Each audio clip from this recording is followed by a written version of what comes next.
Hey guys! Welcome back again sa aming channel. So, thank you muli sa panonood ng aming video. Ayan guys, nasa title na po kung ano yung pag-uusapan natin ngayon. Ang i-share ko sa inyo is kung paano kami nagsimula as a backyard racer dito sa aming lugar. Pero bago ang lahat, kung hindi ka pa nakapag-subscribe sa aming channel, please do consider subscribing. Do like this video guys and share this to your friends and do comment down below guys kung meron pa akong na-miss or meron pa kayong mga katanungan regarding this video. Hit the notification bell guys para notified kayo every now and then po na meron kaming video na ilalabas in this channel. And pasensya po kung medyo nagtitingin-tingin ako dito sa baba kasi my phone is here. Naghihintay lang po kasi ako ng tawag mula dun sa kukuha ng aming shamuasil. Ginawa ko lang din yung video na to while waiting him kasi para naman productive yung araw natin. Guys, simulan na natin ang topic na to. Iilan lang to sa mga videos guys na i-share ko pa.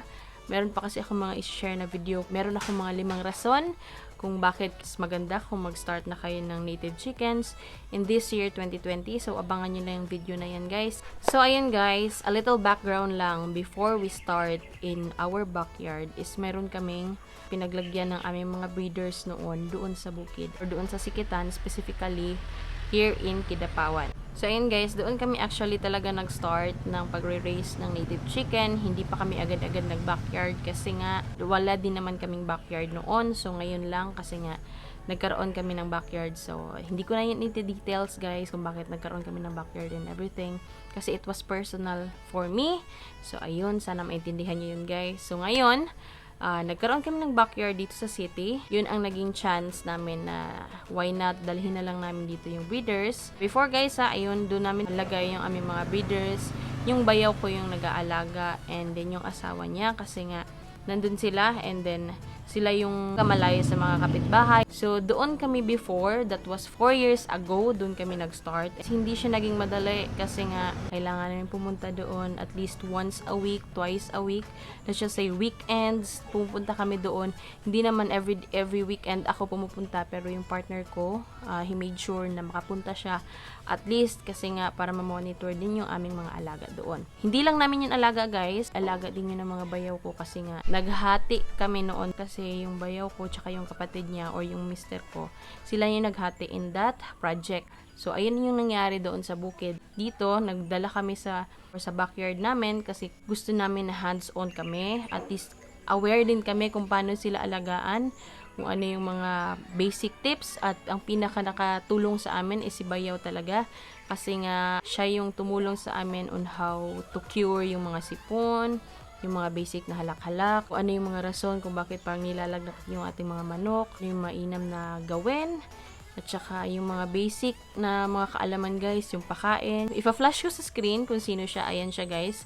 And then nanyan yung asawa niya, sila yung nag-aalaga before and we are very thankful to them because ngayon, we are nothing without them also kasi nga, nang dahil din sa kanila, natuto din kami.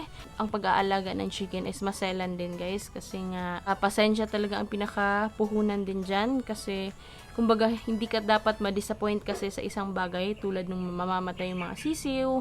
Merong mga instances kami na ganyan din dito guys. Hindi naman din tayo perfect na mga breeders. So, meron din mga instances na ganun. Balik tayo dito sa nag-start kami na mag-backyard. Ang dinala ni Bayaw dito ng mga inahin is 6 pieces lang before guys. So, yung 6 pieces na yun yung pinakastahan namin, pinalimlim namin, pinalaki yung mga sisiyo nila. Before, talagang nag-struggle kami guys, lalo na sa paghahanap ng tandang. Kasi nga, isa lang yung pinakatandang namin, si Rapido. Ayan, nakikita nyo naman sa screen, siya yung pinakatandang namin before guys. Siya yung pinaka nakatulong sa amin sa pagre-raise or sa pagbi-breed kasi nga nasa meat production tayo or yung mga native chicken. Meron din ako video niyan sa susunod guys kung bakit hindi ako into layer production or yung mga layer eggs at kung bakit nag-stick kami sa meat production. Kailangan mo ng breeder kapag meat production yung pinili mo sa pag-raise ng mga alaga nating hayop.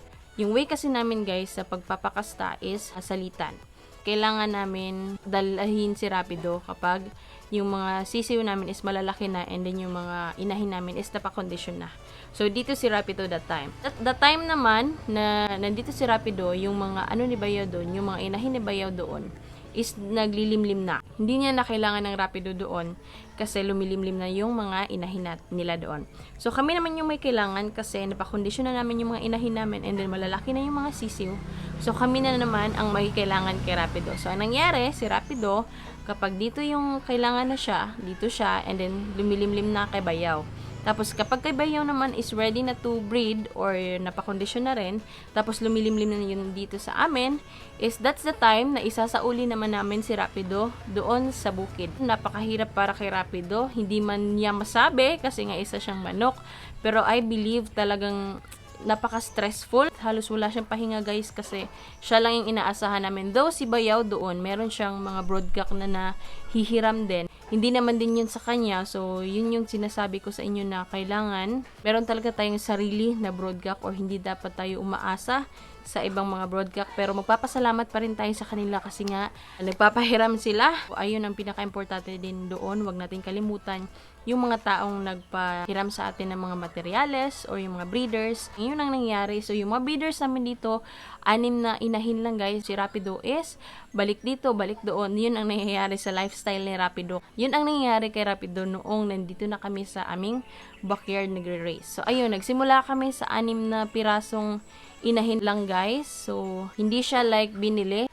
Pero noon, nabili namin sila through swap, pagbili ng per kilo, ganun lang talaga guys kasi yung native dito sa amin, per kilo naman din talaga yan. So, ayun ang nangyari, bumili kami noon and then sa bukid. And then, nagsimula na kami dito is hindi na kami bumili kasi nga yung mga breeders namin noon sa bukid, kumuha lang kami ng 6 or dinalahan lang kami ni bayaw dito ng 6 na piraso at yun yung dinala namin dito and yun yung nag-start na kami ng backyard racing namin guys. Naging mahirap siya at first, of course, kasi nga kailangan namin mag-adjust because we don't know the basic, kung ano yung paraan ng pagpapatubig, kung paano yung mga, of course, yung mga medisina na kailangan nila lalo na kapag umuulan, yung mga ganitong panahon, ulan, init. So, napakahirap kapag ganun guys. So, ang ginawa namin is talagang consult kami kay bayaw kasi nga siya yung nag-alaga doon sa bukid.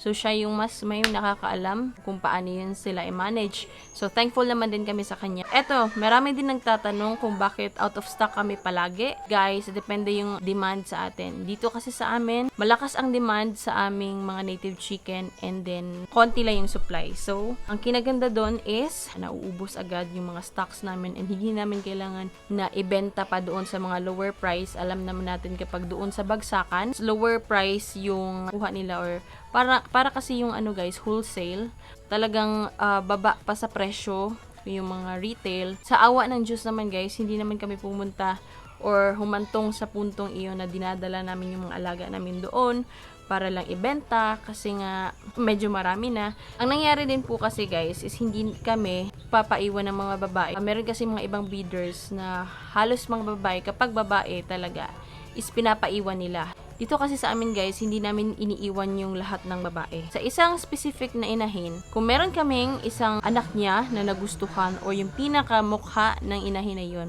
is iniiwan namin yun guys para gawing inahin ulit. Hindi siya like, example, sa isang inahin, mayroong 10 anak, 5 babae, 5 lalaki. 5 babae talaga yung pinapaiwan namin. Hindi po ganun guys. Meron lang 1 or 2 ang pinapaiwan namin and the rest na 8 pieces is disposed talaga yan guys. Kasi ayaw namin ma-inbreed din sila. Iniiwasan din namin guys kasi gusto namin malalaki talaga sila. And then meron din kasi mga bumibili dito na mga breeders na gusto nila hindi sila inbreed. So ayun yung ginagawa namin. Yun yung naging start namin guys sa native chicken, 6 na piraso and then si Rapido. So let's start naman sa pagbabackyard racing ng mga shamu. When did it start? Nag-start kami kay Rapido tsaka kay Rapida kasi nga si Rapido na purchase namin yan before, 10 months old, and then si Rapida is around 2 months old or 1 month old. Nabinigay lang siya sa amin, so maliliit pa lang at hindi pa masyadong matanda si Rapido. So nag-start kami, nag-shamu last quarter last year. Yun yung pinaka-start namin na nag-breed kami ng mga shamu. And then, hindi naman siya binenta talaga agad kasi nga gusto nga namin magka-pure kasi nga for meat production yung gusto namin. Alam naman natin yung shamu guys na malalaki sila. Yun yung pinaka-point kung bakit kami nagre-raise ng mga natives kasi nga for meat production. And then until now, na third quarter na tayo ng taong 2020, nagsanay na talaga sila guys. And then meron kami mga bago ng breeders, meron na kami mga Japanese or bloodline nila na tinatawag nila is yung Tanaka, yung Hotako, yung EUG, like Brazilian, Belgian. So marami pang ibang mga Shamu na tinatawag nila guys. So ilan lang yun sa mga meron kami dito. And hopefully makapasanay kami. Kung tatanungin nyo ako guys kung magkano yung bili ko sa mga breeders namin dito, sasagutin ko yan doon sa susunod na mga videos. Hindi ko yan sasagutin dito.